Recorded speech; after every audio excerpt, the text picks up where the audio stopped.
My friend. You lose. Were they giving you shit about Adeline crying or the dogs or what? No, it's the floors. Like they bitch about the floors, and I'm like, we bitch about it's the downstairs neighbors, and we almost got. Yeah, I was getting mad, dude. I felt like a middle class white dad. My daughter is trying to sleep in here right now. Yep. And it's empowering. I get it now. I just need to shave my head and wear glasses on the back of my head. Dude, that sucks, man. I'm sorry that they're doing it to you. I don't give a shit. I don't care. I mean, you have to protect your family. That's your job now. And if you don't, you're not a man. It's scary. It's scary. I don't know if I'm ready. My first reflex is to run. No, so before you guys actually hopped on, Matt and I were talking about the Stars, and Matt said that he wasn't really that huge of a hockey fan, and I was actually explaining to Mary yesterday that if the Stars were to win a Stanley Cup, I'd be like, oh fuck yeah, like that's cool. But like if the Cowboys were to win a Super Bowl, I'd shit my pants 10 times over, because it would be like the greatest day of my life, like probably better than my first kid being born or like a first love. Like the Cowboys winning a Super Bowl is like the greatest thing ever. Yeah, but I gotta say, man, the Cowboys have won 3 times in my lifetime, and but what it is. We don't remember those. Like we were little kids whenever they last won. I was 6 years old the last time that they won. And in 1994, I was 6 years old. Okay, so you remember at least one. Last time they won? 1994. Yeah. 96. 96. 5 years before the Stars won, so I mean it's not that far off.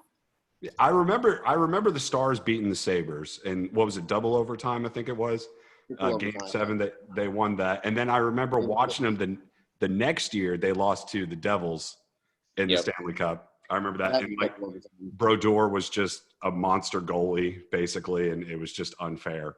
But no, for the Cowboys, like I was looking at all these like predictions coming out, and they're putting the Cowboys like pretty far in the playoffs, but I don't trust it. I don't believe it. No. The Cowboy, every single year the Cowboys talk a big game and they completely disappoint, because for whatever reason they just can't make it happen. They collapse. So I hate to say it, because he did win a title gloriously, mind you, but I bought into the whole I'll believe it when I see it with Dirk, because yes, hands down, no question, one of the greatest players in the history of basketball. But until he won his title, it was like, all right, I'll believe it when I see it, kind of thing. Exactly. Like it's the same thing with any of the sports, man. I'm so jaded. All the sports teams in this area, Mavericks, Cowboys, Rangers, Stars. I mean, yeah, I want them to win, sure, but I'm not going to buy in a whole hog until the worst team in the MLB, the Texas Rangers. I'm like, are they now? They are the worst, statistically the worst team in the MLB. You wanted to go back to pre-COVID times, and we went all the way back to the 90s. We just got all the way back to 19. Try back to the 70s. It's so bad. Like I get my ESPN updates. I can't even look at the stats for the Rangers anymore, because I something in my stomach just like gets sick. Like whenever that guy, I forgot his name, from the Padres. He's Matt, maybe you might know. He's like a rising star on the Padres right now, and he hit a grand slam with when they were already up by so much late in the 8th inning. And so our coach was okay with the pitcher beaning the next player because of it. And I'm like, we are such a trash backwoods alley team. This is there's no class anymore in Texas. That's it. And they were and I remember hearing that, former greats were like, hey, look, if he was padding his numbers by hitting a grand slam, even though they were so far ahead already, and the Rangers were mad because they thought it was unsportsmanlike that he did that. I don't understand that mentality. It's like, if he's going after, a bonus in his contract or something like that, this is his job. Hit a grand slam with the bases loaded with nothing else happening. Sorry. I'm sorry you suck so bad that you can't keep up. I mean, you get swept by the Mariners.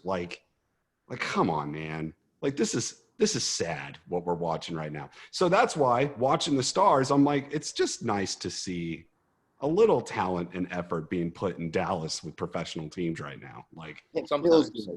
Game 1, yes, absolutely. Dude, game 1 was so magical, man. That first goal and then just riding it out defensively the whole way. Like, I want that every single game. But then they just didn't ever show up for game 2.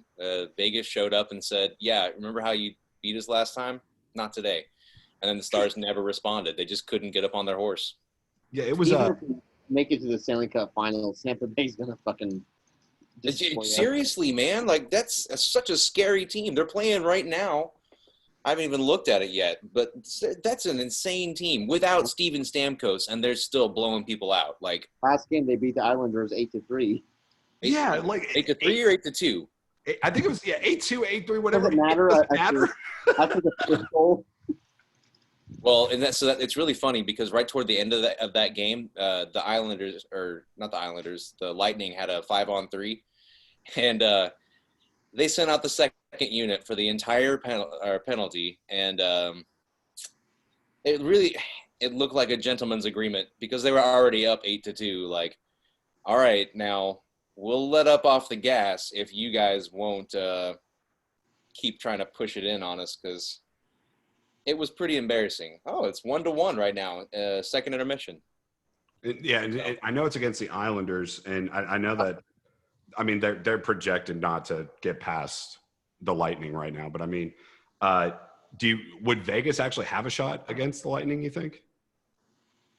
Just as much as the Stars do, just as much as the Islanders do. I mean, it doesn't matter. Man, look, if the Stars can get their act together and beat Vegas, which with a it's a bit of a tall order, but it's not undoable. Right.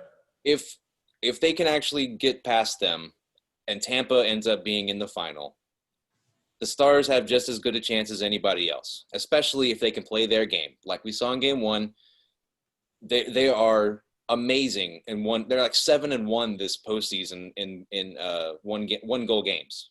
Like, if they can actually be in the lead and right there, even if it's one goal, they will hold it. Like, it's stupid how good they are at doing that. So, having said that, yes, Tampa and Vegas, by all rights, are offensive juggernauts.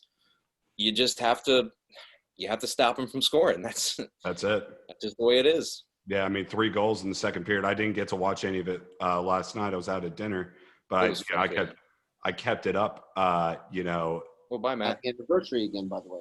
Thank you very much. Yeah, it was a great night. We had a good time, but of course, I kept having to sneak a look at the score, and I saw that the Golden Knights scored 3 in the second period, and I was like, ooh. I felt like I looked away for just a minute, and I go back. I'm like, well, dude, it was so dumb. I'm telling you, it was so dumb. Where do you see us in 5 years, Mike? Fuck. That's so true. It was so dumb, man. Like, they were rocking and rolling. Both teams were just, evenly matched. They were hitting each other. Nothing was going in, and then they made one stupid defensive play, and the Knights scored. And then once the Golden Knights scored, they were on a roll, man. Yeah. So couldn't make it work. The reason why I bring this up, and hello, Brittany, thank you for joining us. It was Fernando Tatis from San Diego who hit the Tatis who hit the grand slam against the Rangers, which caused the Rangers to cry. And that only reminds me of one thing, and it was when the Blue Jays came back from a 2-0 deficit in the divisional round a few years back, and Batista did the bat flip, and I forgot the pitcher's name, but he just started throwing a big fit on the mound. I'm like, don't cry.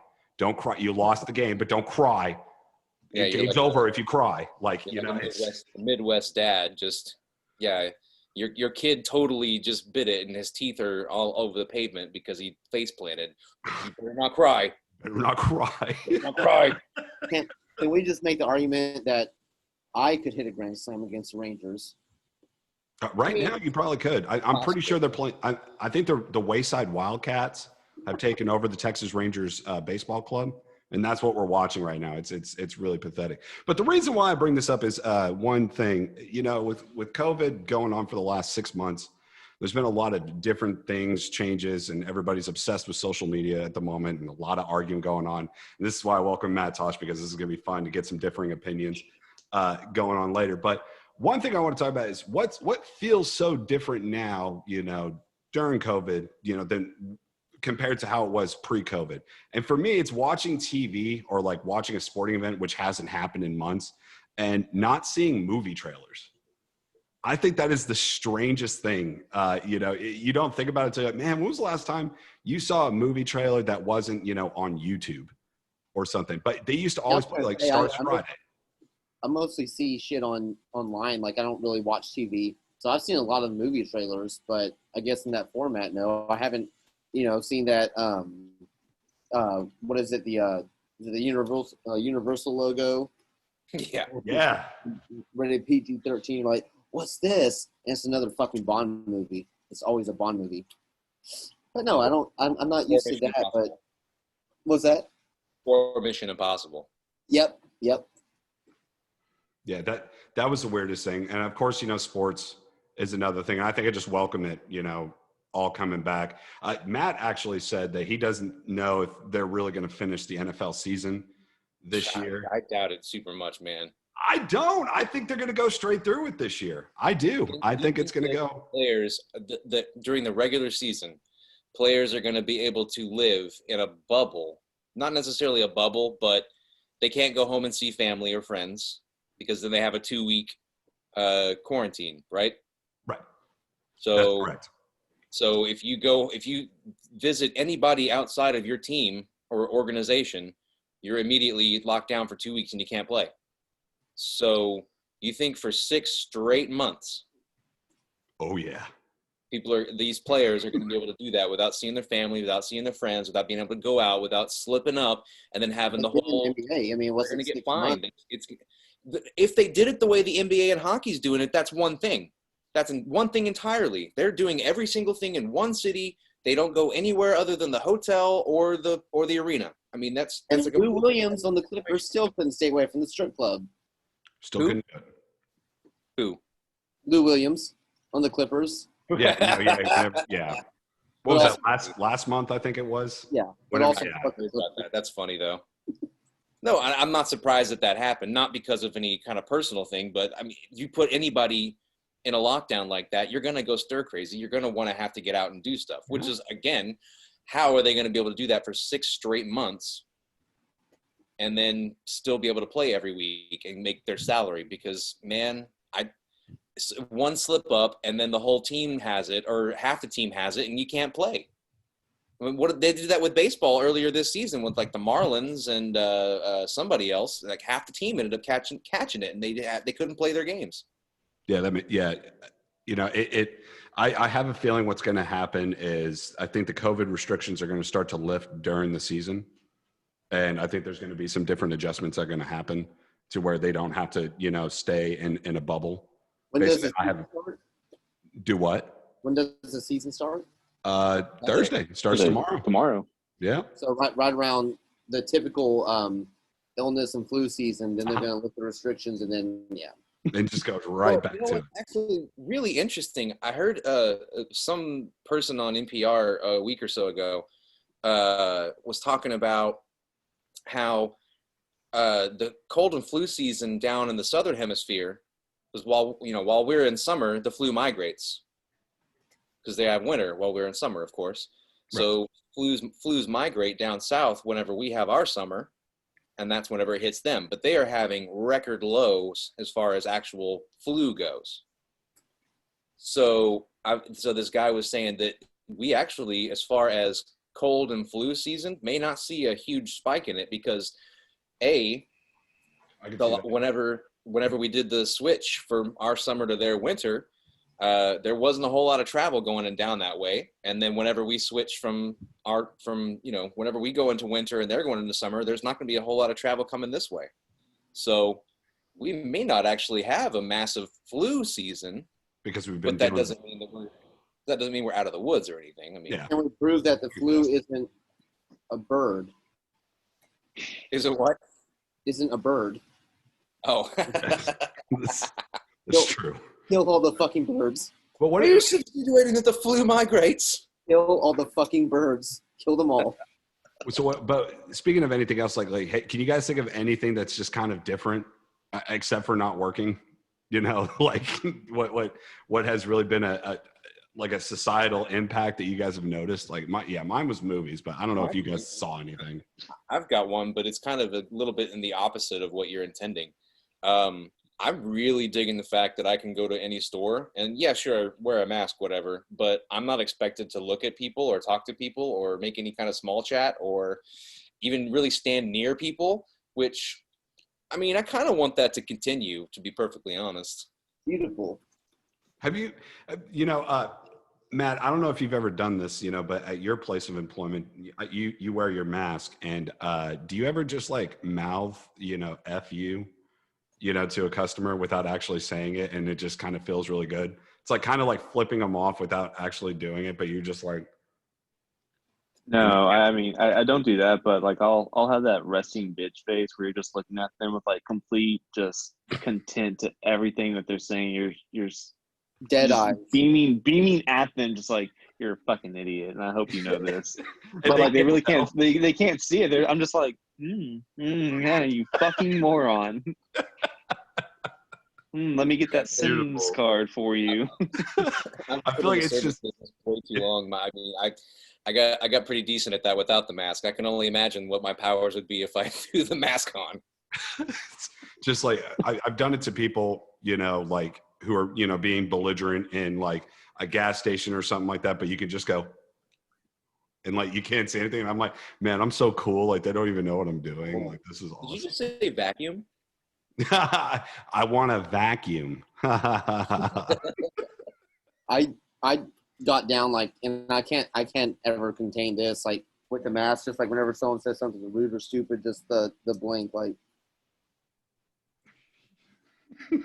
So true, dude. And I don't say anything. I make them say something first. Brittany said, helped my confidence. Brittany said that the seclusion actually has caused a lot more depression for her. Mm-hmm. I believe that. I think that's really impacted everybody. A lot of people, yeah. I've been hearing that in a lot of different circles. I mean, like your whole routine has changed. I've said this before. I think people are slowly, just getting accustomed to just, the small mandates that need, that just need to be done day to day just to, comply. Okay, wear a mask, cover your mouth, wash your hands. Okay, like we're all going to get through this together. I think a lot more people are comfortable with what's going on. That makes me really happy too. But, all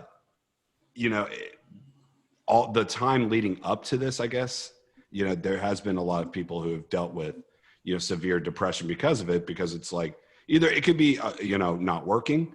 It could be just a lack of contact with other people, or, just limited social gatherings where you just can't like go out and just have some fun. And you feel like you're just tied down to something that, you just don't want anymore. But I think that's starting to end. But what made me really sad, and this is starting to end, but like my grandpa is in a memory care center. And so a lot of people up there, including him, are just like, why isn't anyone coming to visit me? And, they're like, well, like my aunts would be like, Dad, the COVID is going on. He'll be like, oh, yeah. But then like later on, and it's not just him, it's multiple people just, why isn't my family coming to visit me? Which now they allow, like you said, it's coming to an end. So they allow for like that isolated kind of visiting. So that's good, but for a time, you have it's like if you don't, not even just talking about memory care or people that, have dementia or things like that, or just older people in general, but just people that need to be social because if they have depression or anxiety or, any other such disorders, they need to be around people, isolation is never going to be a preferable thing, but I think we're going to learn how to live with it. Even not even to say it's going to continue on like this in the next coming years, but we adapt, we evolve, and it's just that no one alive has experienced anything like this, so we're learning. It's hard. It's hard. Yeah, I firmly believe this is it's a once in a lifetime thing. Yeah, I've said that before, and it's something that I feel like everybody will be better prepared for in the future when it comes to this. Dahmer said that. Go ahead. Oh, no, I was going to say, I think we're going to be disappointed in the future. Like, we'll get used to this. And then in, like, 2035, there's going to be another pandemic. But we're going to prepare for it like this one. But it's going to last, like, a month. And we're going to be like, oh. The other one was so much cooler. We're so ready. Why don't we have funny memes for this pandemic? Dahmer, Dondon, that's your brother-in-law, right? Mason? Yeah. So he says he hasn't drank alcohol since April 30th of 2014, and he feels like drinking. Can't tell if it's because of COVID. Please stay strong. You've already kicked the habit. Please don't do it, man. I believe in you. And Brittany also said she's been working from home since March 9th, homeschooling kids, and she has drank so much more. Yeah, I feel you there. I definitely feel you there. The tolerance is at a new level. But I want to welcome everybody on. This is episode number 117 of T4N. My name is Mike. To the left of me is Dustin. Bottom left corner is Mason. And the other power bottom to the right is our guest, former coworker, good friend, Matt Tosh. Welcome on, buddy. Thank you for joining us this evening. This is going to be fun. Because I'm pretty sure, and Mason already said it, and I was saying it whenever I was writing this is going to break the echo chamber of 3 libtards in a room. We actually get to have, another differing opinion on a few things that are going on. And the biggest thing I want to do is talk about what's real news and what's fake news. And I just kind of go back and forth on that. Also some of your bigger conservative voices that are out there as well. And I want to get some. And if you see me get mad and shut my laptop in anger, it's because I won the argument. Okay. I can't hear you anymore. Slap. Not true. Facts. The harder you slam it, the more correct you are. That's. I'm speaking in all caps right now. I was totally expecting for this episode to be called 3 Guys and a Cunt. So if I see that later, I won't be surprised. It's just going to be called Matt Tosh is an asshole, and that's it. We're just going to move on. So what's everybody drinking this evening? I got myself a Natty Light seltzer. Loving it. I'm obsessed with seltzers now. I'll get over it. I promise. I don't know. The only one I've really had and super enjoyed is the Deep Ellum's Blind Lemon. I like that, actually. I tried that too. That was really good. You're not even opening. You're still a slave to them. No, they're open. I just don't work for them anymore. Oh. I'm contractually obliged to mention Deep Ellum every time I talk. Dustin, let it go. She moved on. God. Every single time. I'm actually drinking a different Fort Worth beer. It is from Tups. It is their IPA, IPA. Nice. Nice. It is brewed with Citra, Galaxy, and Mosaic hops. It is 7.1% alcohol by volume in a 12 fluid ounce can. And it's fruity, citrusy, and florally. I love what Dustin does sometimes. Like he Rain Mans his drink and like reads the whole thing to you. And it's the best thing in the world. And I love you. The viewers at home can't read it from that far away. It's the way the features. What about you, Mason? I took a step up from the Paps, and I'm drinking a Budweiser Tall Boy. Oh, good. Yeah. I can't do Bud Reds. Like they fill my stomach up too much. Like I'm just like probably all the rights. I used to match whenever I smoked cigarettes, my Marlboro Reds with my beer. Oh, so your liver hasn't recovered and your lungs are still struggling to this day, basically. Help me. Help me. What about you, Matt? I haven't seen you, ingest anything right now. You got anything to drink? I have Corona Premier in the fridge, but honestly, I'm way too lazy to go get one. Okay. Well, all right. If you ever feel like you need to go get one, if you start getting angry during this podcast, please feel free to stand up and go do so. So I want to do, just to kind of keep it in the same rhythm, I want to do some true false questions. I feel like that just, is real or fake. It just kind of goes along with it. And how this game show is going to go, I'm going to host it. And I'm going to select, just go around the table a little bit, starting with Dustin. And I'm just going to give you a true false question. And we're going to just make some points out of that. And then the winner just gets, pride or whatever. So it's going to be true, false. This is coming from Radio Times. And this is actually pretty simple questions to start off with. But Dustin, question number 1, true or false? Cyclones spin in a clockwise direction in the southern hemisphere.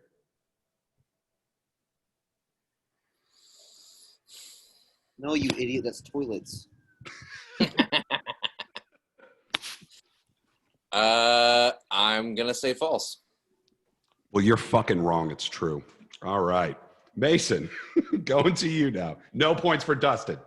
Question number 2. Goldfish only have a memory of 3 seconds. That's false. That is false. Scientists have found their memories can actually last for months. And they don't belong in little tanks. They need Big Fish, starring Ewan McGregor. Watch it. It'll teach you all you need to know about having a goldfish. Mr. Tosh, question number 3. The capital of Libya is Benghazi. True. True or false? You are fucking wrong, sir. It is false. Yeah. It's Tripoli. All right. Dustin, question number 4. Dolly Parton is the godmother of Miley Cyrus.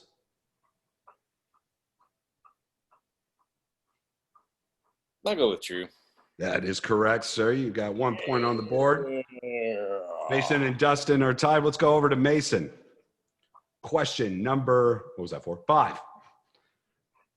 Roger Federer has won the most Wimbledon titles of any player. True. False. He has won 8. Martina Navratilova has won 9. You fucking fool. How did you not know that? All right. You actually won tennis. Part of me did. Perfect pronunciation. Martina McBride. No, that's not right. That's false. Give me the point. Matt Tosh, number 6. An octopus has 5 hearts. Fuck.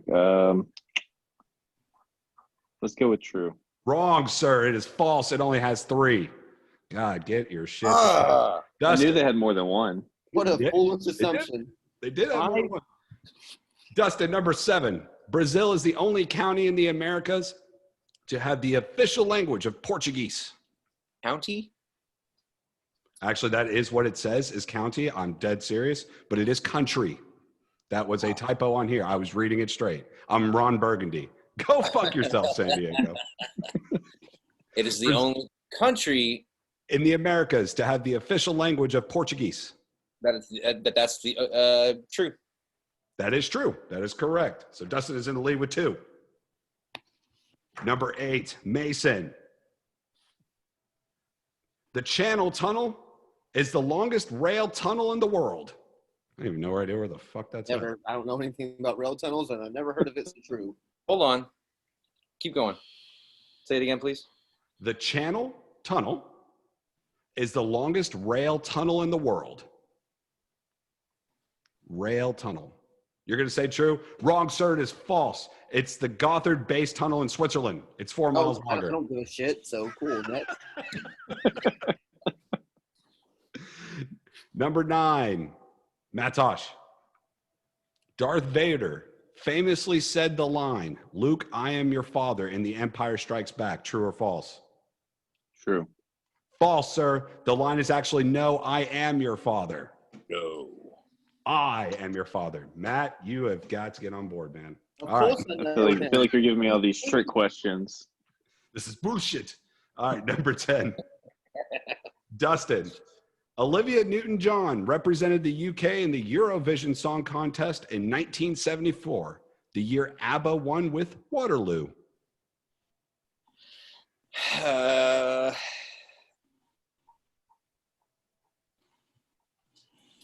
Sure, true. That is correct, sir. Well, you're a really knowledgeable guy. Would you look at that? Yeah, thanks. You I know mean, a lot. I knew that ABBA won the 1974 Eurovision, but I had no idea that Olivia Newton-John performed. So Well, we talk about that often. You know, we Talk about that no, all the because time. if you would have watched Fire Saga, the Will Ferrell and Rachel McAdams movie, you would have known that ABBA won the Eurovision in 1974. So, you know. Just Mason, saying. number 11, true or false? Stephen Hawking declined a knighthood from the Queen.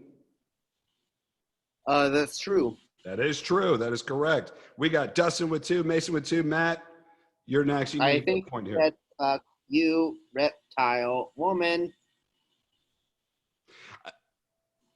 Matt's just gonna go Matt. No. I just read this and Matt's gonna be like, I don't fucking know, dude. All right, here we go. So number 12, the highest mountain in England is Ben Nevis.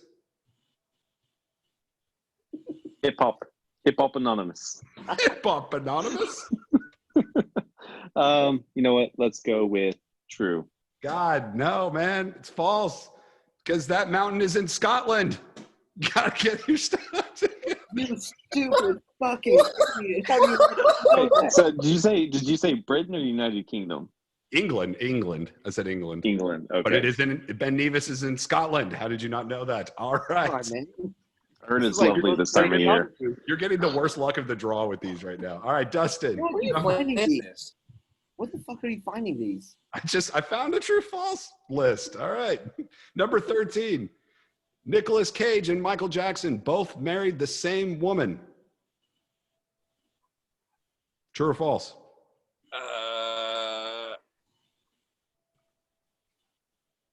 Great Britain. True. It is true. They both married Lisa Marie Presley. That is correct, sir. Wow. They're Eskimo brothers. The star of The Naked Gun?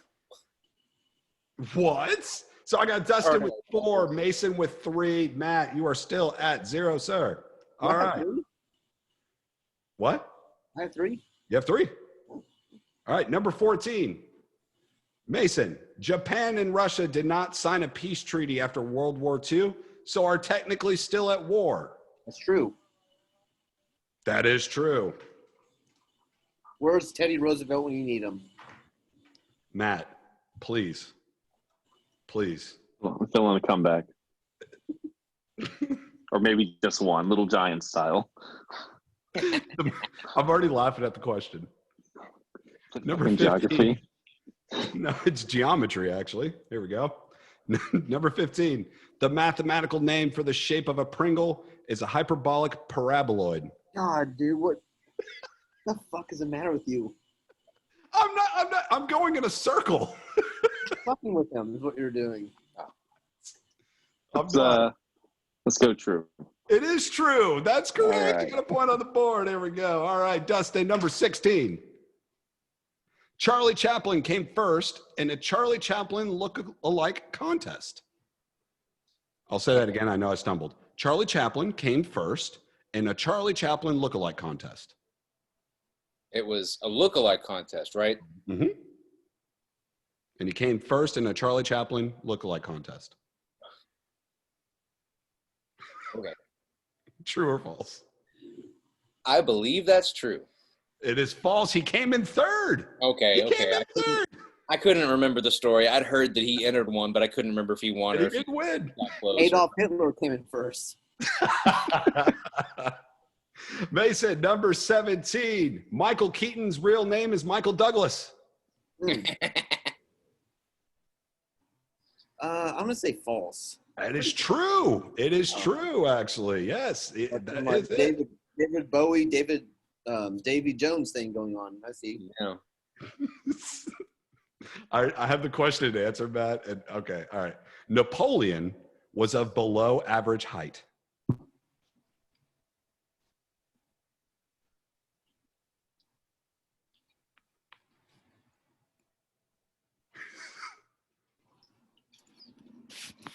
I'm gonna say true. I'm just sticking with it. It is false, sir. It is false. At 5'7", he was slightly above average height. Dustin, number 19. Donald Duck's middle name is Fauntleroy. Excuse me. Donald Duck's middle name is Fauntleroy. That is false. That is true. No, his middle name is Dumas. Nope, it is not. Oh, no, it's Daffy. My bad. Mason, number 20. The Statue of Liberty was a gift from France. True. Of course. There you go. And Mason takes the lead. Mason, 2 + 2 = 4. True. Oh, good job, buddy. Here you go, All right, buddy. my question. What is the Softball hypotenuse to of this triangle? Figure it out without pencil or paper. Go. All right, Matt, number 21. According According to Scottish law. Dude, it's just, this is perfect. This is perfect. I'm sorry. It is illegal to be drunk in charge of a cow. According to Scottish law, it is illegal to be drunk in charge of a cow. True. It is true. That is absolutely correct. You are not allowed to do that. So Matt's got 2, Dustin's got 4, Mason's got 5. Number 22, Dustin, the great. Basically, Dustin, London Bridge is in London. True. Mason, the moon is in our universe. True. Matt, speak Gaelic. What is the diameter of the sun? Dude, he's just getting all the shit questions. It's actually kind of hilarious. All right, number 22. Maddie, quit. Hold up. I'm trying to put on the AirPods. This isn't working. Oh, are we breaking up? Yeah, he's done. He doesn't even want to get to like the good stuff yet. He's oh, are you switching your AirPods over? Trying Because you're to. acting Yeah. like he's a part of the Unsuccessfully. Scottish Parliament. Why do you think I know so much about Scottish fucking history? Scotland. Why? Jesus, dude, give him a chance. Give him a question. Dustin. America. There's only a few left. Dustin, number 22, the Great Wall of China. It's in Scotland. Is visible from space. That is false. That is false. That is correct. That is correct. Dustin and Mason are tied. Mason, number 23. The first tea bags were made of silk. True. That is true. That is correct. Matt. All right, bring it. Do I need to like transcribe some Sanskrit or something I think like that? so. Let's start Into Googling old Scotland. Russian. Oh, dude, oh God. All right. I actually really don't know this one. Meghan Markle, her first name is Rachel.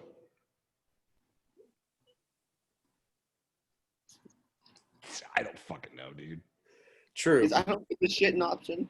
Did you say true? True. It is true. That's correct. All right. So, hey, you're only 2 behind right now. All right. What is it with Matt's got 3. you Dustin and Mason's him got in 5. the UK? Do what? You and him in the UK. What the fuck is the I deal? don't know. He's got all European questions. I hate Number Europe. 25, Dustin. Warsaw is the capital of Bulgaria. No. That is false. That is correct. All right. Poland. That's, yes, the invasion of Warsaw. What was that, 1939? 39. Yeah, 39. September 1st, 1939.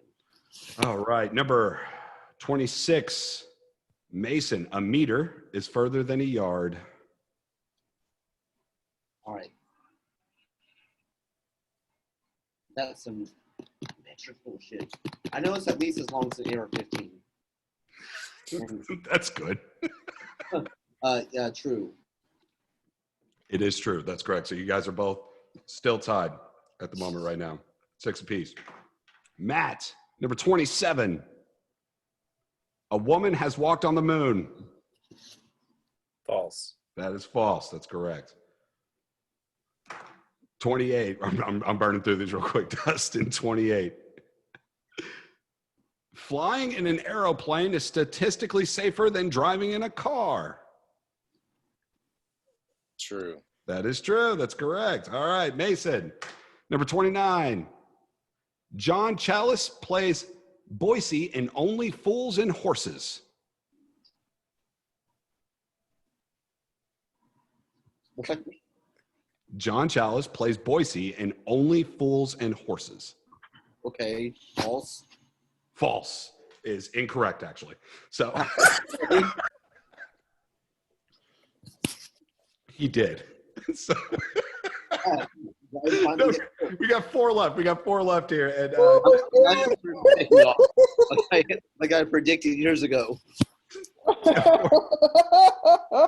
so since Matt is in last place, I'm going to give him a shot to try to take it to the leader. So he'll have double points. Mason, you'll get 1 extra shot as well to try to catch up to Dustin. But this is going to go down as a showdown between Mason and Matt right here. So, Matt, number 30. Valletta is the capital of Cyprus.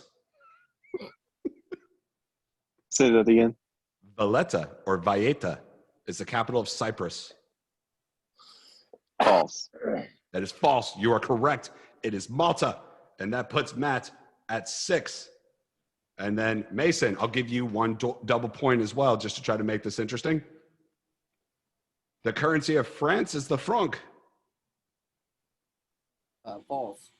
It is the euro. That is correct. So now Mason's got a lead. It is 8-7-6 right now. Dustin, single point.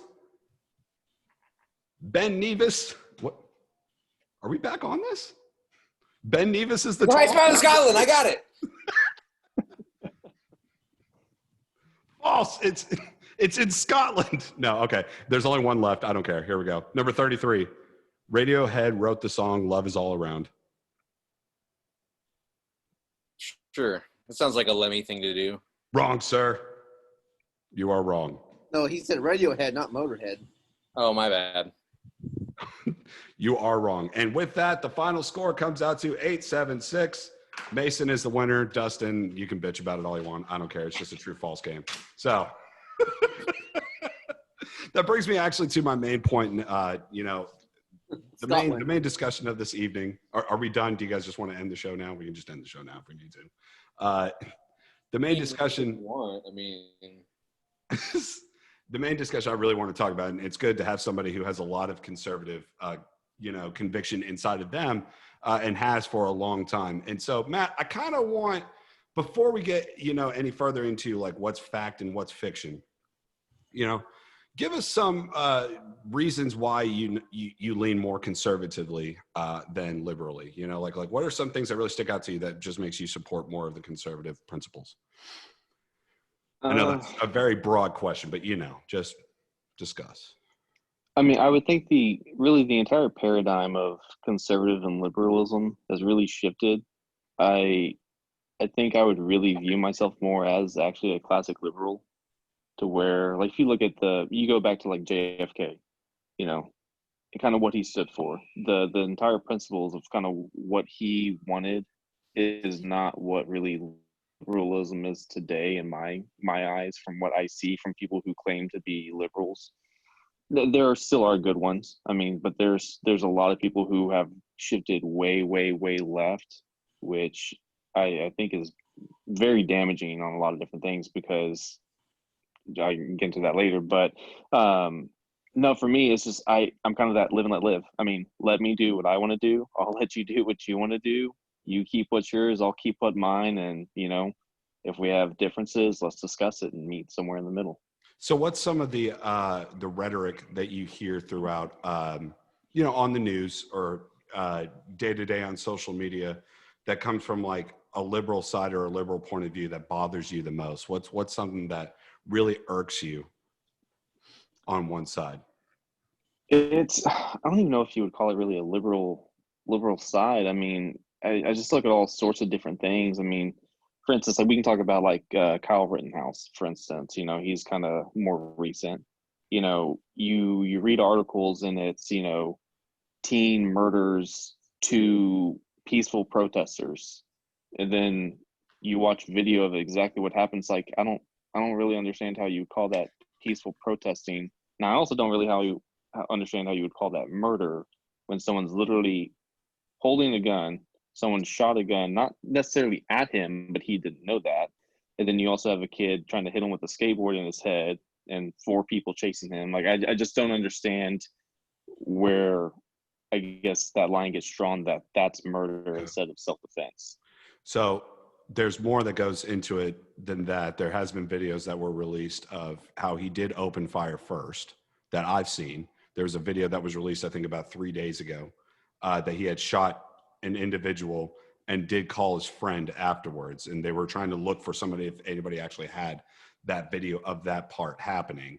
So I know that the defense attorney for him had stepped down on some of his public stances that he was making about it because of the release of that new video. What do you think is going to happen to Rittenhouse now that once all the evidence is put into play, because what we saw with Rittenhouse running, and this was a big thing. And I think actually Mason, Dustin, we talked about this 2-3 weeks ago or so about Rittenhouse. What you see is posts, like they were chasing after him. There was nothing showing what he actually did beforehand, because then you're playing, that is self-defense. Like he was being attacked and he had a gun and he shot. But there was already people yelling and screaming that, you know, he shot someone, and they were chasing him down afterwards. And then that video just got released a few days ago from, I forgot from where. But the point of that, and I can go and actually find the source, but the point of that to me is it's already an argument between, you know, the right to bear arms versus self-defense, you know, whatever. And what do you see happening to his life once this trial goes through? I don't think it's going to be capital murder. I think they can argue that down. But what do you think he's going to get? I mean, really, the only thing he should get, and I don't know all the legalities of it, but from what I understand, he is 17, so he was possessing a firearm illegally. I mean, if that's the law, which I don't think you can. With that firearm. From what I actually heard, the gun was actually in that state, so he actually didn't cross state lines with that gun. So once again, if you can prove that he did, then that is well too. But yeah, something I had heard. There you go. And if you actually, the New York Times actually, not necessarily. Not necessarily, but I mean, from what I heard, and again, this is all hearsay. I haven't actually looked too much into this, like I would other things, but he picked it up from a friend that lived there. I don't know the. Yeah, the details on that I'm not too sure of either. The one thing I did hear was that it wasn't, he didn't cross state lines with it, but he still possessed it illegally, which, once again, like I said, you have that. Everything else, I think, is going to basically just get thrown to the wind because you have enough video evidence to show that he was acting in self-defense. But now, like Mike was saying, if this other video, and I haven't seen this video, so I can't attest, I don't know. But if this other video actually does have a bit where before he is provoked that he may have fired off and gone off half-cocked, and being a 17-year-old kid in a situation that he didn't need to be in, first of all, and shouldn't have been in. But a 17-year-old kid, it takes a long time to train military personnel to be able to keep their cool under fire. Same thing with police, and sometimes police don't do a good job of that, and sometimes military personnel don't do a good job of that. I'm not saying that it's a across the board kind of thing, right? But it's just the way us as humans are wired. It's hard to maintain your composure, especially whenever you're in a situation that looks like it's going to escalate. Whether or not it does, not the point, or did, I don't know. I wasn't there. Point is, if this other video is legitimate and he actually did act in a way that he shouldn't have been, and then he was defending himself from those consequences from the people that were trying to subdue him, or at least, I don't know what they would have done to him. I don't know. Not my point. There has to be some sort of an actual ramification for that. And I'm not saying the kid should go to jail forever. I'm not saying anything like that. We've talked about this on this show many times. There are more than one or even two sides to every story. Yeah. And the court of law is going to play both of them, of course. Nobody knows what happened exactly before, except for the people that were there. And even that, you can't exactly rely on. Exactly. And see, that's what it comes down to with me whenever I hear about this. Like, so what is exactly self-defense? Because what would you say that the tables have turned, or it's a different scenario altogether. Let's say, what if he, and we don't know, of course, what he said, but you know, would it have the same reaction if he was sitting there like talking, you know, they were talking shit back and forth? What if it was something like him saying, "I'm gonna fucking blow y'all to fucking pieces right now," and then all those people were just like, "Fucking get that guy with the gun that's threatening violence," and then all of a sudden now we get the video of him running off. and it's like, oh, a mob's chasing him, and he fires, and then it's self-defense. We don't know what happened before that, and that's a lot of context to take into place, because if you were in a scenario that wasn't like a protest and someone had a gun and was just like, I'm about to fucking start shooting off into this crowd, and then now all of a sudden, like, let's say someone took out their cell phone, now you have this footage of people like trying to subdue this person, and then if he shoots them, you're just going to be like, oh, well, he was being attacked, of course he shot them. But then you get more context where it's like, no, this guy was threatening all these people that weren't doing anything. That's where the self-defense argument kind of, since we only have, for the most part, or that's widely, circulated, him running from the crowd, and then, shooting that one person that threw the bag at him. If something premeditated that involves him, like I don't know if he was like trying to intimidate someone with a weapon, and people thought this could be a mass shooter, because that's a prevalent thing nowadays. And guess what? That could fit the description of just about everyone that's happened in. Yes, and last. I'm not trying to change the subject, but this is my biggest thing when it came down to the argument about open carry. Like, okay, so who knows who the bad guy is and who the good guy is? Yeah. How the hell am I supposed to know that you're a good guy with a gun? Just because you say you you are are? Get out of here. I would also say, though, a good rule of thumb is if you see a guy running away from people with a gun, you don't run after him. I mean, that would be pretty fucking common sense, right? Right. But also, whenever you're in a crowd in a mob like that, it's common sense doesn't prevail. That's just right. That is correct. So, and like I said, I wasn't trying to turn this all into a Kyle Rittenhouse expose or anything we got plenty. We got plenty. We're going to jump around topics, but we have to actually discuss things. But that's where there's enough video evidence to kind of give you context of what happened before everything even went down to during and then even after. There's 3 people who were there who actually did the filming and the recording, who went on record to attest what actually happened, what they feel would have happened. I was watching one today of I think it's Dave Martinez, I think was one of the guys that videotaped it. He was actually on with Tim Pool. He was kind of going over the details of kind of what was going on. I guess the looters were trying to light a trash can on fire near one of the gas stations, and then they were trying to go to another car dealership. So like, there's a whole bunch of context there that, I mean, yeah, you can get in and pull up a lot of context, but I mean, just from if you're running away and someone is kicking you, hitting you with a skateboard, someone else has a gun in their hand, and that person actually was even quoted saying that the only regret he has is not unloading the entire clip into him. I mean, I don't know how else you would characterize it other than self-defense, but it got twisted into this guy murdered these 2 peaceful protesters. And that just, I mean, it's, I said, when you read that and then you watch the video, I don't get that from that video at all. I get what you're saying. And so this is where just for one quick second, I'm not trying to stir more of the pot. I would like more of a, there's no innocent side at all in this specific incident. and no one should have been there. I mean, everyone wants to say, well, they were out past curfew. Yes, everyone was fucking out past curfew. No one should have been there. It shouldn't have gone down like that. One, you're a 17-year-old putting yourself in a position where you could have been killed. Like, where the fuck are your parents? Like, first of all, like, who is letting you go out?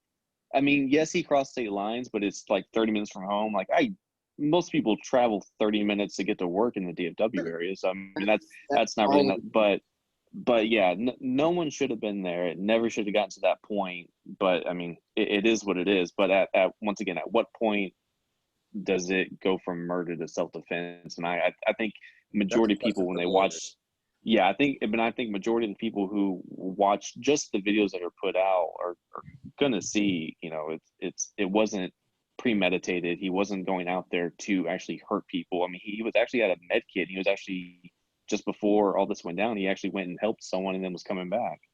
So I want to make a point perfectly about that. It comes down to the points of view, because like I was saying with the video, the main video that came out, it does label self-defense. It does. And we were talking about that a few weeks back. Last week, what we were talking about is how it's portrayed and what the videos show, you know, is it's creating this sort of divide. And so I've been on, like, you know, Reddit and 4chan and different areas that are discussing this video. And there's such an anger, you know, on both sides. This is a real on both sides thing. You know, you have the Black Lives Matter group that felt like they were ignored for so long. And then in certain cities, you know, the tensions have risen. And so emotions have taken over the actual protest. And so those are the ones that are mainly covered on, you know, mainstream media, the riots, right? So so that night it was there was rioting going on in the streets when Rittenhouse shot the two guys. But what I was talking about before that is that there's a pre-video of him shooting somebody else, and that's when the chasing started. Now, should they have chased him? No, I get that, because you're only inciting, but emotions take over. So this is where I get scared, and this is what I want to talk about. We talked about this a couple weeks back about once the bullets start flying, this is now just an emotional release. Basically, there was a couple of videos that were released of some anti-protesters that were going out there, you know, pepper spraying, doing whatever to some of the Black Lives Matter movements. Is that everywhere? No, but there's a tension now that you're reaching a boiling point. So what I'm afraid of now is, let's say this election goes one way, you know, and then there's going to be riots. Or even better, we could talk about this with Rittenhouse. Let's say they charge Rittenhouse with murder. Well, now the court of public opinion has already been split on what actually happened. So you got the pre-video that shows him shooting somebody, and then he calls his friend, and then he starts running. So then people are chasing after him, hitting him, doing something. And he shoots a couple other people. So what we see is that the main viral video was this, but now there's a video that's showing this. So the court of public opinion is divided. George Floyd, we talked about what they're going to do in the court of law. He's not going to get murder one. He's not. They found that there was stuff in his system. So of course the courts are going to pick that apart, just like how they're going to pick apart what happened with Rittenhouse. They're not picking it apart to show a lie. This is just, here's the facts. Is he guilty or not guilty? And that's just what's going to happen in the court of law. And what's going to happen is let's say that main cop that sat on Floyd's neck for that amount of time, if he gets off, you know, with manslaughter and serves probation, or, you know, only serves a couple months in jail, they're going to make these riots look like, you know, like what Mason said, child's play. These riots are going to be child's play compared to what's going to happen, because they're going to be angry that it wasn't the right thing. Kyle Rittenhouse, if Rittenhouse gets charged with murder, you're going to see riots saying that well, now, you know, our rights are being. Do you see what I'm saying, Matt? Like it's an emotional. It's beyond, you know, what the facts are. It's just where you lie with it. And I'm getting scared now, because I'm like, dude, it almost doesn't matter what happens from here on out. People have already formed their opinion on it, and it's just going to be a madhouse either way now. And that is true about them informing their opinion already, because I don't like doing the what if this or what if that, but I mean the narrative would be entirely different if this was a Black Lives Matter protester with a gun at Sturgis, for example. And then, you know, if he was like running away and then you know shot a biker or something, and then you know one of them came up to hit him, and that Black Lives Matter protester opened fired and, you know, killed a couple of those you know, pro-Trump supporting bikers, that the narrative would have been like, those guys died heroes because they were just trying to stop that shooter. Whereas here, that shooter is a hero trying to stop those looters. And it's not even I'm not trying to inform this only on my own opinion. It's just like the media narrative of it is very the way it is now, kind of sympathetic. The mainstream media is more sympathetic towards Rittenhouse, I think, right now, because 90% of what I've seen has been that kind of coverage of. Well, and I think I think that they're a little bit burned by what was that kid? He spoke at the RNC. Nick Sandman. Salmon. Yeah, Salmon. Which They got burned on that the kid got the fucking shit end of the deal. That was He did, like, and I'm not saying he didn't, but they jumped in hard on him. Like, look what this kid's Yeah. doing. So I Yeah, think that they're a little shitty. bit like, all right, before we actually say what happened, let's try to get our facts straight. Maybe this time. But doesn't that scare you though? So that's actually my next question to you, Matt. When it comes to social media and mainstream media, what do you believe? Is how is this playing into this whole social issue that we're dealing with right now? Do you think it's a positive influence of actually giving information, or is it all a negative influence filled with lies? Now, the lies thing is where I like to really play with this. But what is your actual opinion on all that? I know that you've shut down a lot of your social media because you get tired of looking at it. But I mean, like, what's your real opinion? It depends on what you're watching. If you're watching CNN, MSNBC, Fox News, you're getting just one way based off side of every story, and it's not really helping you form a good opinion. It's helping you form an opinion rooted in whatever you want to be rooted in. it's a generic ideologically. Correct. Yeah. Red pill, blue pill. It's very binary. It's either you're on this side, you're on that side, which, I mean, that's basically how our society is right now. But I actually like to listen to a lot of different people on YouTube. I mean, that's honestly where I get pretty much all my news from. But I'm very picky in who I listen to. Like, I'm gonna get shit for this, but I used to listen to Ben Shapiro a shit ton, but I stopped. Mainly just because I couldn't keep up with his word count per hour. But I felt like the news kept on. It was almost kind of too biased in one direction.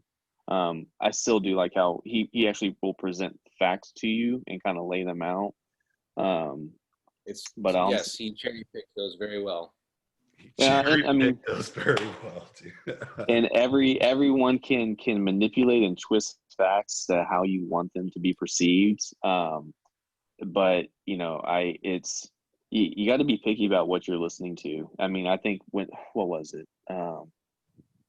There was something I saw and I just like kind of jumped on it, and then I was like, hold on, that sounds way too fucking just crazy. So then I Googled it and I saw it was a hoax and completely fake scam. I was like, okay, I'm like, but for a second there, you took that extra step though. It doesn't matter what your initial reaction. Correct. I do that all the time. I see a headline, I'm like, there's no way, and then look at it and like, okay, where's this coming from? And yeah, you took that extra step and said to yourself, this is a little too much, and actually did the research. Correct. It up, actually thought for yourself for a second and thought, maybe I'll actually think about this.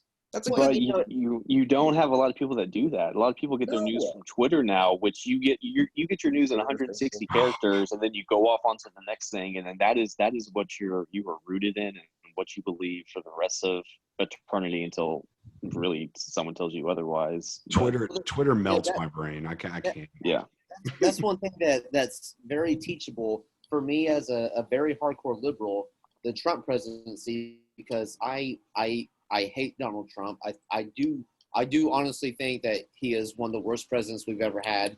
But when you get to and I do, my whole thing is like CNN, like the arguments against CNN and how everyone calls it the lying news media or whatever.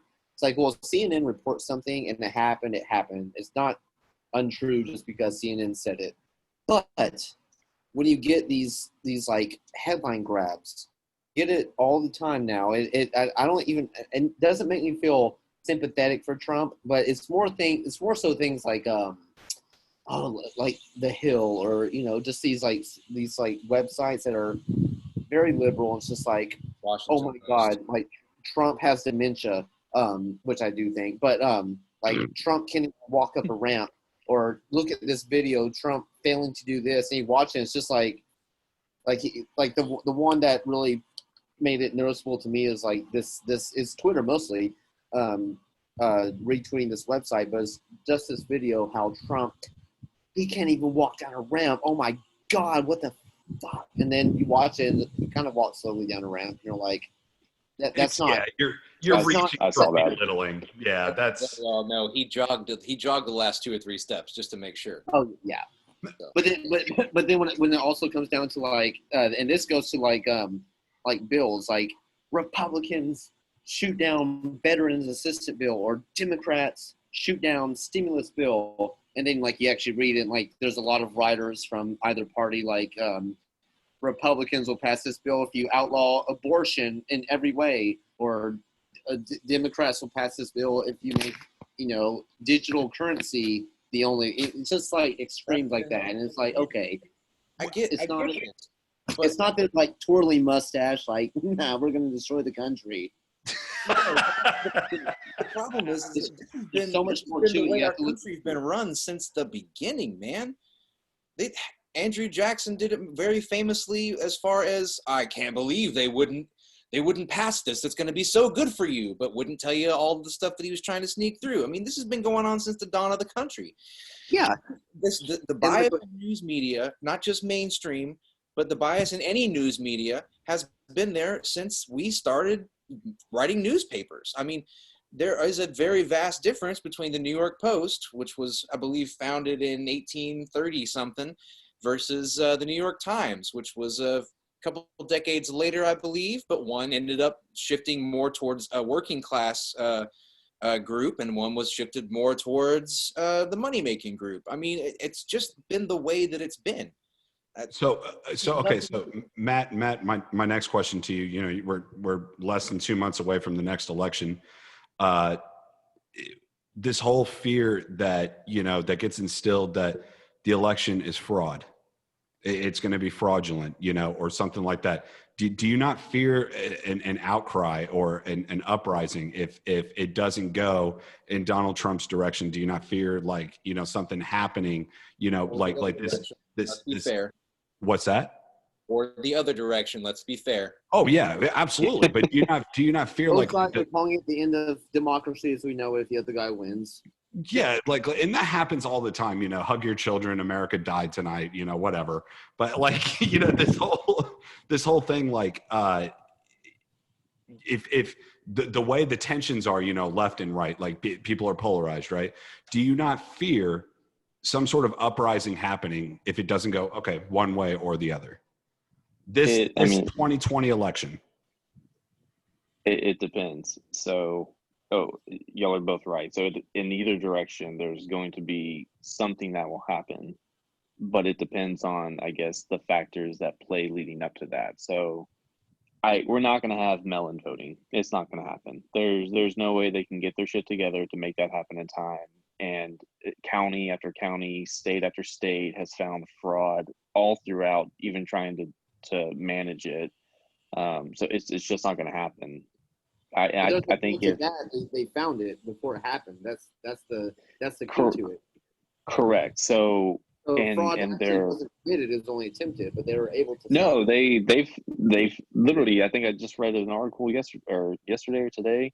They found a mail truck that had over 100,000 ballots that basically just dumped in a parking lot. I think is what I read. Yeah, but the thing with that is with mail-in ballots, those aren't actually ballots for a candidate. So there's like you could get sent 100,000 ballots, but you can fill out every single one of those, but only one's going to count, and the rest are going to get you in jail for a long time because they do have steps. If you get caught, yeah. So I mean, once again, I don't think it's we're even going to get to mail-in voting, so I don't really think that's going to be a problem. Like some people are making it seem like it's going to completely, null and void the election results. I do agree, man. I think that the whole post office thing has been way overblown. Not that we shouldn't protect the post office, because we absolutely should. It's a necessity in this country. But I do think that whole narrative was a little bit much, to be perfectly honest. There's more to it than they're just destroying mailboxes. Oh, I know. I know. I get that. I'm not saying I'm agreeing with you. That's what I'm saying. Like it like on one side you'll hear like they're destroying these perfectly fine boxes, then the other's like, no, they've done this every year. They do this every year. Right, exactly. Like I'm not. Yeah, I think the post office is a very important service that this country provides, and it's a necessary thing, and it should remain in an organization. But yeah, this kind of stuff happens every election year. It's just more drumming up, more, oh, can you believe this? Get out and vote kind of thing. Like, I feel like it's a preparation for like stuff like that. It's stuff exactly like that is a preparation for if this doesn't go in our favor. but see, that's a little too conspiracy theory for me, man. It is, but it's almost like Donald Trump saying in Carolina, you know, don't believe me, vote twice. You're inciting that theory. Yeah. But guess what all of his supporters say? He won't say it because he can't ever clarify in the moment. But all of his surrogates and all of his supporters will tell you, well, he didn't actually mean that. That's not what he was saying. Oh, of course. Yeah, he just said it. Like, what the fuck? I really like the way he just speaks his mind and just says things from the hip. Matt, are you a Trump supporter? Are you? I think you're conservative, but in 2016 I wasn't. I didn't even vote in 2016 because I thought it was basically we're either going to get the devil or we're going to get the devil. Saddam Hussein. Everything's Like- the devil, like G death. Mama. Hell was going to open up. the devil or Satan. But But now, now- given You don't have my to answer if choices, it doesn't make you feel comfortable. no. Given my choices of what we have to choose from now, I will absolutely vote for Trump over Biden. Yeah. Because you're not getting Biden as president. You're getting Kamala Harris, which is really sad because she was one of the. She was one of the. Let me Dude, tell you the dude something. has full on dementia. Like he's not gonna make don't it. like that narrative. Hold on. Trust me. We this guy, this right next to you, we both were worried about the exact same thing with John McCain and Sarah Palin. And let me tell you, man, they do that narrative all the damn time. That is such baloney. Whether or not his mental capacity is slipping, which one could theoretically say about the current president. they're both 80. Well, so I'm not trying to say that he isn't reduced in his mental capacity because I don't know. I'm not a camera, man, person, woman. camera, TV. My whole point is, man, that's not a good narrative. Like, whether or not he has reduced mental capacity, fine. If you can say that about him, you can say that about the guy in the office. And we said the same damn thing about Sarah Palin and John McCain back in 2008, man. And I guarantee you that wouldn't have even been an issue at all, ever. Like, it's just such a non-story. I really didn't even get into politics until about 2016 to really even start paying attention. So anything pre to that, I'm gonna be completely ignorant to. No, I'm just telling you, like, no, and I believe you. Back 16, 12 years ago, and just from watching Biden, I really do. I'm being dead serious. I really do think he has some type of, like I said, a mental capacity problem where I don't think that the stress of being a president would just exacerbate that. And I mean, people said the same thing about the current president. Yeah, and Trump talks like he's a fucking 4-year-old, honestly. Like he knows 3 words. But that doesn't necessarily mean that he has a reduced mental capacity Oh, or that the stress has caused him to lower his faculties. I'm not trying to, I could say the same thing about the current guy. And I don't like that as an argument that, oh, he's clearly got dementia. No, I'm not trying to. Him and his doctors. I'm not trying to make that the primary argument. I truly believe that he wouldn't last the full 4 years. And then the VP that you're getting, Kamala Harris, was no one's choice for president. I mean, she bowed out after she just got destroyed by Tulsi Gabbard in the debates because she couldn't even come back from anything. She kind of did. Would you say that about Mike Pence? Like if something happened to Trump, you could say like Mike Pence is no one's choice to become president. Yeah, and I don't want Mike Pence to be the president of the country because then we'd have 0 abortions and everybody would be required to say under God every 5 seconds. Don't know about any of that. Those are all speculative. I don't know that for certain. That's just... that's what I was saying too about like the media. Like I said, my dislike for Donald Trump doesn't blind me to where, I see some video with him talking like, did Trump have a stroke mid-speech? Tons of us talk in front of a camera. That they said that he had. Come on, if it was he would not. He would be in a hospital. It's the same thing. It's the same thing with Biden because a lot of times, because I don't disagree with you, Matt. Like he does, like he's older than what I want for a president. I don't want Biden. Let me tell you, Jack. Listen here, Jack. Corn pop. He wasn't my first choice. I'm going to vote for him over Trump. But when it comes to like that kind of like thinking he has the right does that too. Like they'll take a video of him. He'll start talking and be like, "Yeah, I just pooped my pants." no. But he'll say, he'll kind of stop. Come on, man. Or come on, yeah, and a lot of people. As in, also, if you want to go younger, I'll say the same thing about AOC. When people call AOC, Alexandria Ocasio-Cortez, stupid, it's like, dude, if someone had a mic and a camera in your face, like 12 out of the 24 hours of the day, you're gonna fucking sound really stupid at some point. You are, I am, you are, all of us, and we take these like little blips, and I hate saying the media because I hate also saying like, well, both sides, they're lame arguments, but it is true to some extent. Like the media will take that little blip and be like, bam, hammer that home. And then if you watch the whole thing, it's like, all right, it wasn't that bad. So I personally believe, and we've gotten a little bit further off. I kind of wanted to talk about Candace Owens. I've been wanting to talk about her for 2 weeks.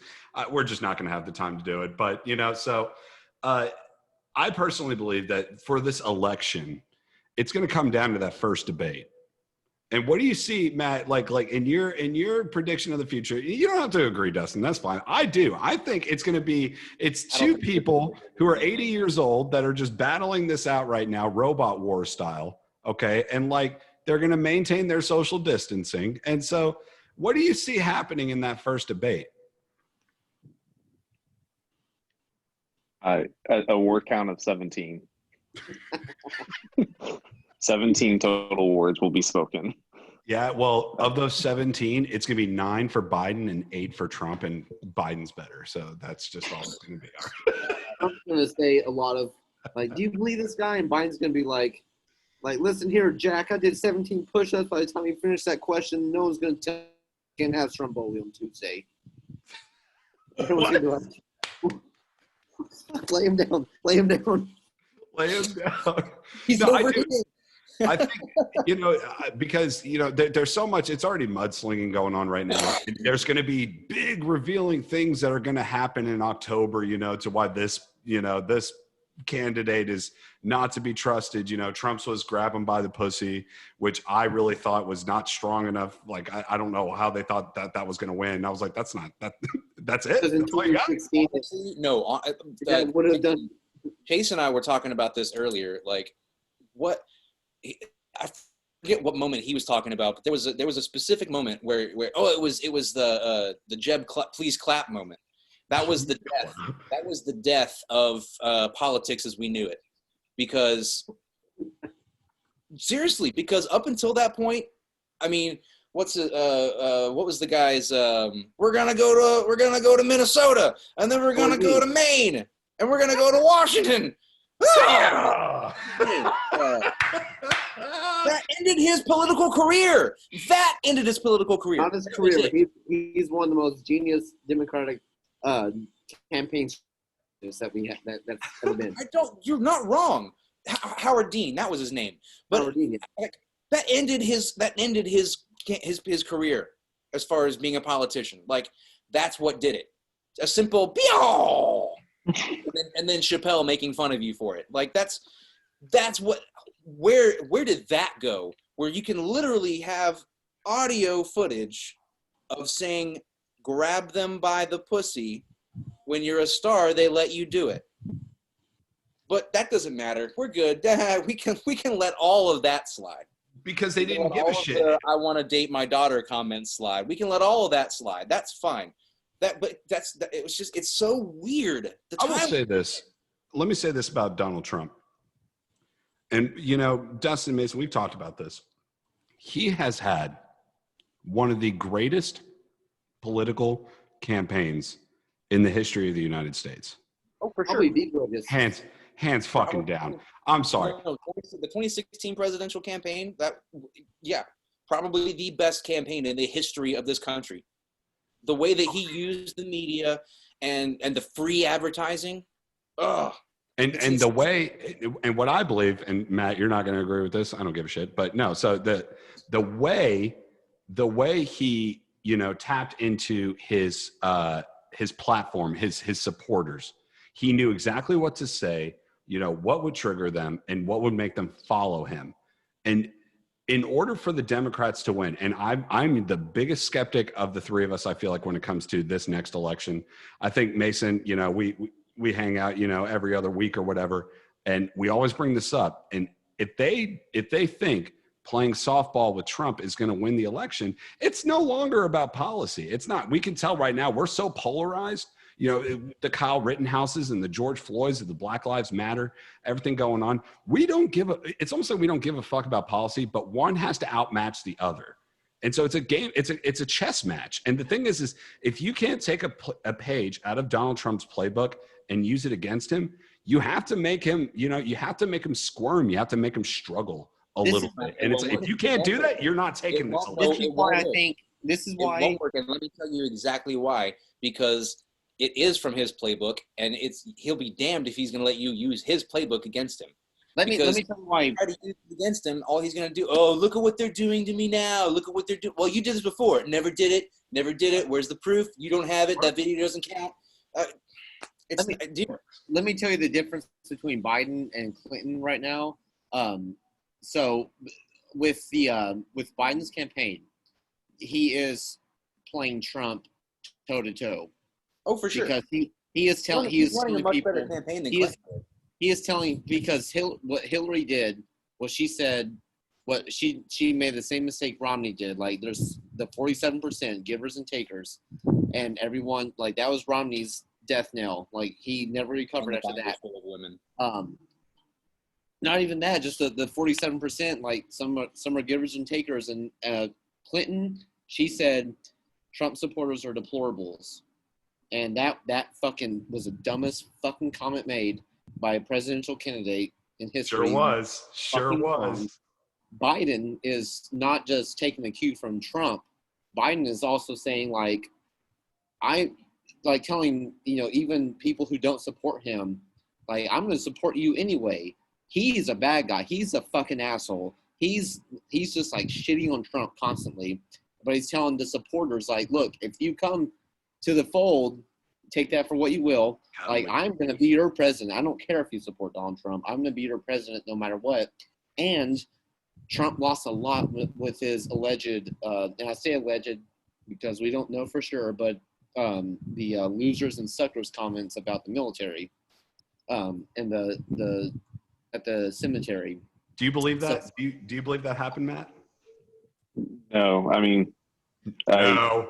From everything that I've seen with what he does, like, he'll make impromptu trips. You know, he made impromptu trips, I think, to Iraq or Afghanistan. I mean, he's literally just now getting all the troops out of Iraq.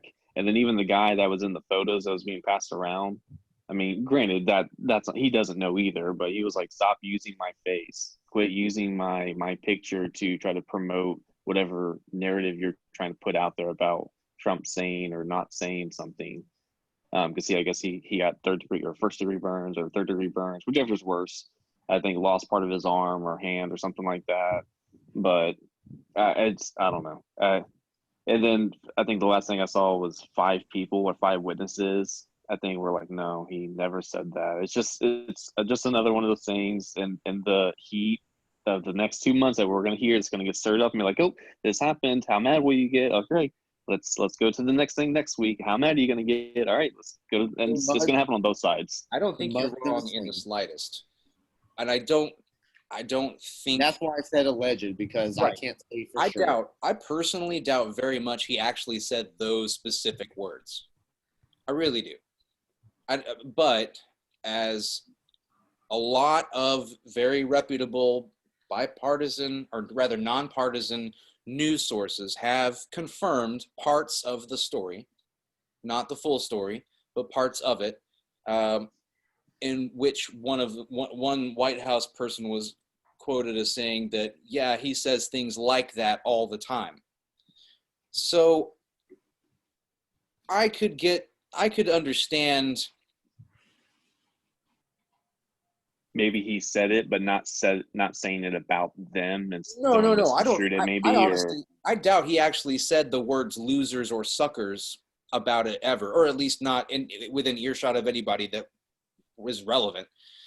I wouldn't be surprised if he does look down upon military service, simply because of speculation on my part. I don't have any proof on this, but the fact that he wouldn't give his daughter Tiffany any money whatsoever if she, or he, it was in the divorce settlement with his wife Marla Maples. Thank you.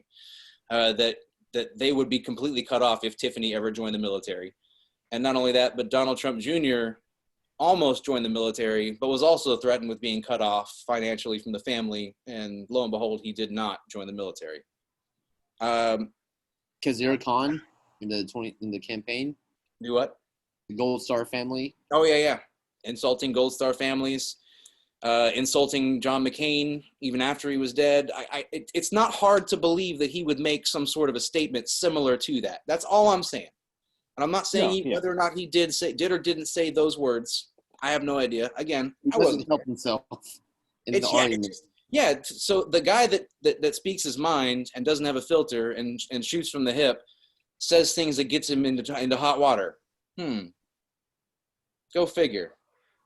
Okay, so we're gonna have to wrap this up right now. You know, this has been a really great conversation. I've enjoyed it. Matt, I need you to come on again. There's so much more that I want to ask you. I feel like I talked way over you. I feel so bad about that. The thing is that, you know, I want Matt to, you know, explain everything that he feels with every situation, the Rittenhouse thing, you know, with the debates that are coming up. I've absolutely loved it. Explain yourself. But Andy, you know, I want to welcome on Marcus and Stacy. Stacy was joking about, you know, the whole fake news thing. Also, she believes, you know, he's a great businessman. He didn't get that way by saying stupid shit like that. So I want to say one last thing. Didn't get to be a great businessman by bankrupting a whole bunch of companies, but you know. But we don't want to talk about that. But anyway, so I also want to say I want to welcome on Andy Ramirez, and he says, "What will happen when some Dallas Cowboys kneel on Sunday? Will Jerry shit his pants?" No, they've already said that they're fine with it. They're not going to. And also, I think the television coverage of it's going to change up. I know they're going to show it because it creates controversy and stuff, but it's a Sunday afternoon that I don't want to listen to it. I'm just going to eat, you know, a whole bunch of ribs, cook burgers, get really drunk, and watch football. And I'm just really looking forward to that. Yeah, the most profitable franchise in almost sports history is going to be like, no, please don't turn us off the TV. But yeah, it'll only be worth $5 billion instead of 5.1. Yeah. But yes, Matt, thank you for coming on this evening. Hopefully you can come on again very soon. Thanks for coming on, man. While this election's heating up. Great conversation. We'll do a debate night. Oh, and don't be surprised. I'm telling you, this is going to happen. First night, he's just going to bring Tara Reid out on stage and be like, "Hey, you remember her?" Oh, beautiful. Dude, if he does that, then we're going to have to bring out all of the other 27 different accounts of people that claim that he did something to them. So, well, this has been episode number 117 of Thanks for Nothing, the T4N podcast. You guys can follow us at the T4N podcast on YouTube, T4N podcast on Facebook, and Thanks for Nothing on Twitch as well. Coming from me, Dustin, Mason, and Matt. Thanks for nothing, everybody. But before I let you go, we have to thank somebody for something. And I got one here. Dustin, I don't know if you got one, but I got one real quick here. It doesn't matter. He got one. And it's actually Matthew McConaughey. You know, the nursing homes, you were talking about that before, they're kind of lonely. So he started doing a video of online bingo down in Round Rock, which I thought was pretty cool. So thank you. Thanks for something there, Matthew McConaughey, keeping them some company. So I like that a lot. Dustin, you got it? Next governor. He probably will be. He will be. I'll vote for him. Yeah, I think majority of Texans are gonna be like, yeah, I like that guy. Yeah, all right. This is gonna be I great. don't know. Joe Rogan now lives here, so he might he might take a lot of votes. He got all butthurt about California. Joe Rogan, you ended the $300 supplement for unemployment. He's like, yeah, bro, but have you had DMT? No, Joe Rogan, I need money.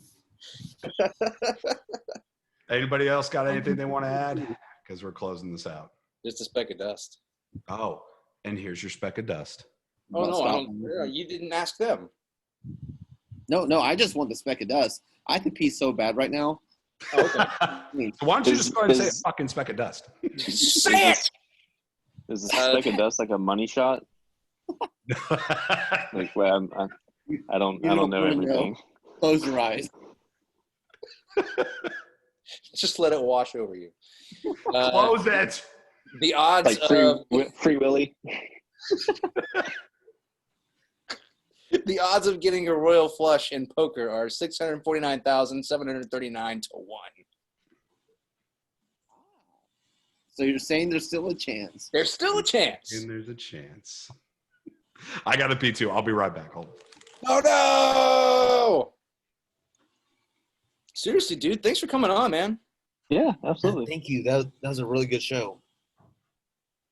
I feel like I don't know how these usually go for y'all, but That was pretty much normal. I mean, I don't want you to feel like we were trying to jump on you or anything. Like, oh no. I mean, like Ben said, there's a lot of stuff that, I mean, it sounds like y'all are more informed about, politics from early 90s kind of on up and probably even past that. So I'm still kind of new to all this. I don't really, I try not to get into politics. I just try to find the truth. And sure, and I get that. But yeah, I will say, and this isn't that, oh, you have to do this you have to think like I do. Nah, whatever. I personally feel like, okay, so first of all, I love history. Big fan of history. I personally feel like if we want to get somewhere, it is very helpful if we know how we got here, as it were. And that's, I'm not going to completely cast aspersions on one party, because there is a lot of both sides about a lot of things. But I do tend to see a lot of one side saying, well, we need to do this because we've tried this and it doesn't work. And then one side saying, well, we tried it here, but we didn't try it like this or that. And sure, the whole point is to come to a consensus and everyone work together for a common goal, right? Yeah. But when it comes to what has happened in the past, I feel there's a lot of, why does that matter? Why does that matter? What do you care about what happened 30 years ago? You know what I mean? No, I do. And the thing that I really want to see, though, is we focus much on the federal level, yet we were supposed to be states where we had our own constitution, our own government, our own way of doing things, and each state could pass or fail as they may. And you're not wrong. And I feel like everyone wants to funnel everything up to the federal government to where everyone has to be under the same umbrella. Instead of you having 50 umbrellas you could be under, and guess what? If you don't like one umbrella, go to the under umbrella. Sure, you're not wrong, but that's a big balancing act. That's the pendulum that swings of politics. Every few decades, we swing more toward the federal power, and then more towards state power, and then it's just the reason. What I like what you're saying about the beginning of the country, because yes, it was supposed to be more about the states, because they didn't want too much power to be held by one unit, one entity, being the federal government. That was actually, isn't that like what the whole musical of Hamilton was about? Like between Jefferson and Hamilton, states versus federal. Yeah, between Hamilton's faction and Jefferson, and yes, but the problem you run into is that we tried it that way. We did Dude, sorry. No, wait, Dustin. What if like right now they forgot What if they forgot the laptop was on? They just started banging like right there. Oh my God. And we just That'd be so like, do we turn it off? Do we turn off the? Do we? No, guys.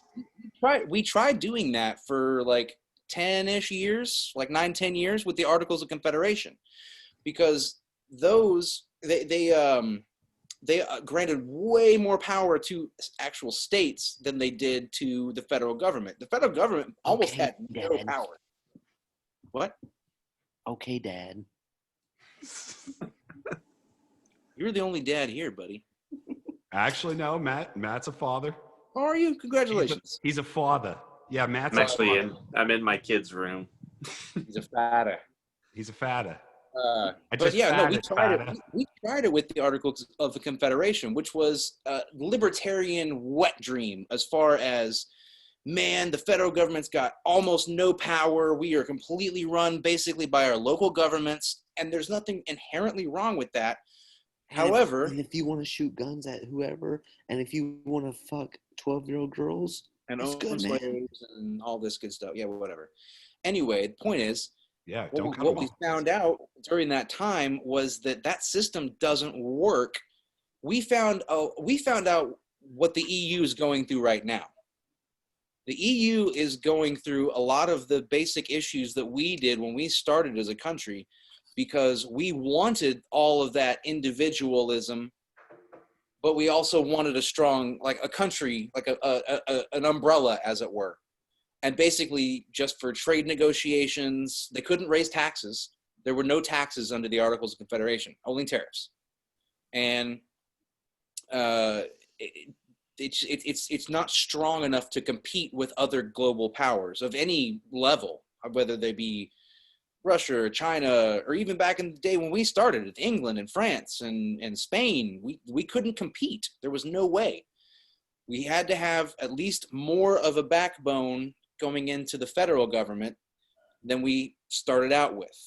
And I get it, but just a lot of times, and this is just anything, a lot of times what we start out with in practice doesn't work out. And that's why we have to change and adapt. Hello. Oh, no, I get that. I definitely get that. I feel like every implementation or every law that people want to have passed, they all want it done at the federal level. No one really pays attention to even like their municipals or their cities or their counties, and you get no visibility on that, and that's where your change is going to come from.